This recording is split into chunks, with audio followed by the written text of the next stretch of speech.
So, what was the final straw or final tipping point? Had you been deciding on you were going to leave at a certain date and it just came up and it just happened to fall in the pandemic, or was there a certain point where you just what factored into that decision? Well, it's a good question. And the truth is, the tipping point was when I heard the word for the first time, social distancing. Uh, I, I'm sure it's hard for people to think that there was a time where we had never heard that statement before, but there was a time where we had never heard that before. And I heard that for the first time from the governor of Washington State when I was in Spokane, Washington. I heard him say social distancing.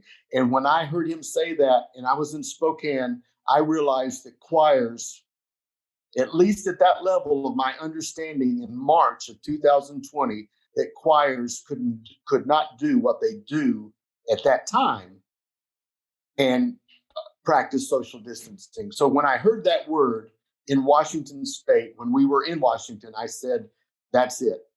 We cannot do this." And that's when I decided we couldn't do it. And I phoned my president of the Southern Division that was in Mobile, Alabama, having their conference, and I said, "We're shutting this down in Spokane. We need to do the same thing in Alabama." Okay.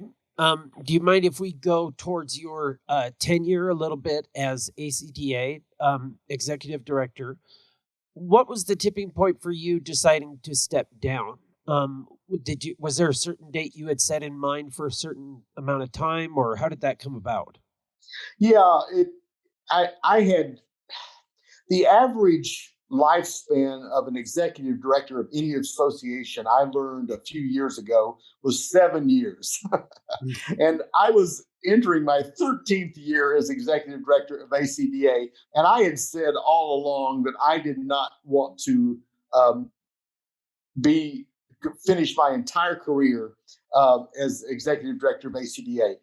What I really wanted to do, I set out a vision when I started the work, and I wanted to complete the vision of the things that I had outlined to the board that hired me and to the search committee that hired me and to the membership of ACDA. There were four things that I absolutely felt we needed to do.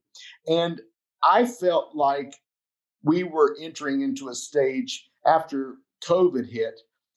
We were entering a stage in which many new things were coming into the environment of choral directors, and they're very important. And I'm very committed to continue to work through those things. But those things were no longer a part of my original vision. So I had to make a decision. Am I going to reinvent my vision for ACDA, or is this the time after COVID in which someone else comes along and needs to chart the course for what the new work will need to be after we enter into the new realities? And so actually it was already in my mind that I was going to probably retire at that point from my work. But COVID really accelerated my thinking and saying, this is the time perhaps for the transition to happen, because whoever is working next is going to, I think we'd all agree, is going to have a new vision for the organization.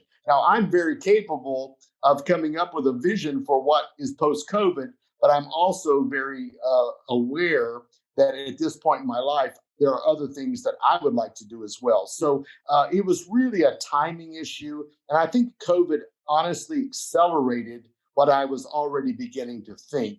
And I don't feel bad about that at all. I feel like the truth is, many of the things that I have worked on will continue to work their way out post COVID. And so there'll be a lot of my fingerprints on things that happen in the future. But I think it's time for a new vision to come along that will be necessitated by the realities, the economic realities, the health realities, just what people are going to need to do.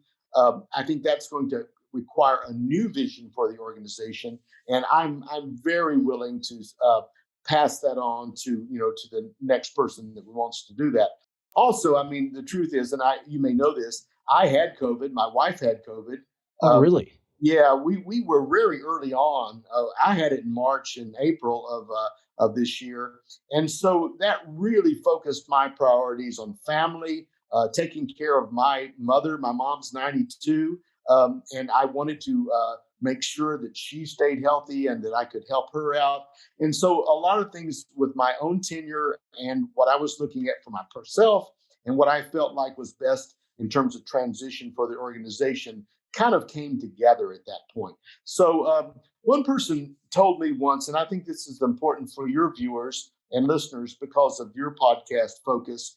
A person once told me that when you think more about what you've done than when you think, then you're thinking about the future, that's the time for you to consider a transition.